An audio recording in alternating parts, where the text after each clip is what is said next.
যেন কোনো প্রমাণ না থাকে।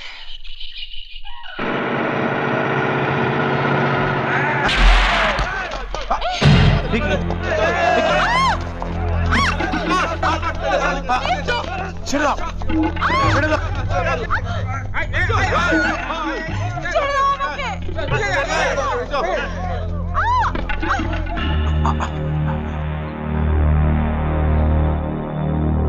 এই মত না, মারবি না আমাকে। যেন কোনো প্রমাণ না থাকে।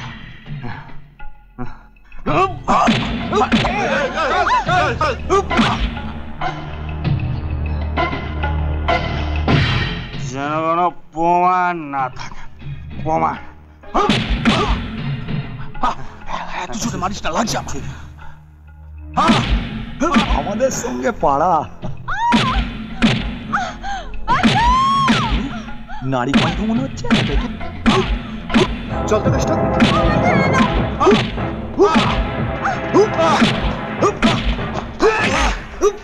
রতন বাবু, আপনার এবসে কে করলো?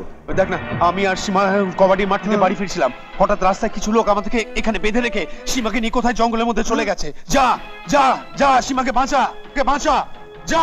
কেষ্ট, তুই এদিকটা সামলা, আমি ওদিকটা দেখছি। ছেড়ে দে দিদিমণিকে।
আপনার কোথাও লাগেনি তো? আপনার ঠোঁট কেটেছে, একেবারে রক্ত পড়ছে। দাঁড়ান, আমি। আরে না না, মাটি? আরে আমাদের গ্রামের মাটি সোনার চেয়েও খাঁটি। এই মাটি হচ্ছে আমাদের আয়োডিন, ডেটল। আমার জন্য? সে আপনি কিছু ভাববেন না, এরকম আমার অভ্যেস আছে। প্রায় এরকম সমাজ সেবায় শরীরে কিছু রক্ত দান করতে হয়। বলছিলাম কি, বলুন। না মানে আসলে এটা তো কলকাতা শহর নয়, গ্রাম। দয়া করে গ্রামের এই আবৃত সৌন্দর্যকে অনাবৃত করবেন না। ভগবান নিপুণ হাতে অকৃপণ ভাবে আপনাকে সাজিয়েছেন।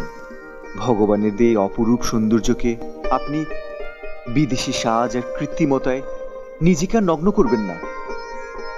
এই সাজ আপনাকে মানায় না। আপনি হচ্ছেন আমাদের এই গ্রামের লক্ষ্মী।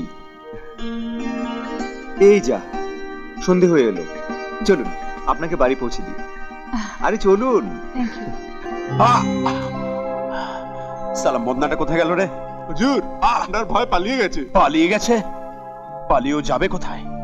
আমি ওকে বললাম যে এই ঘটনার যাতে কোনো প্রমাণ না থাকে, অথচ সালাম আমাকে এমন ভাবে মারলো যে পুরো ফেসে তার প্রমাণ রয়ে গেল।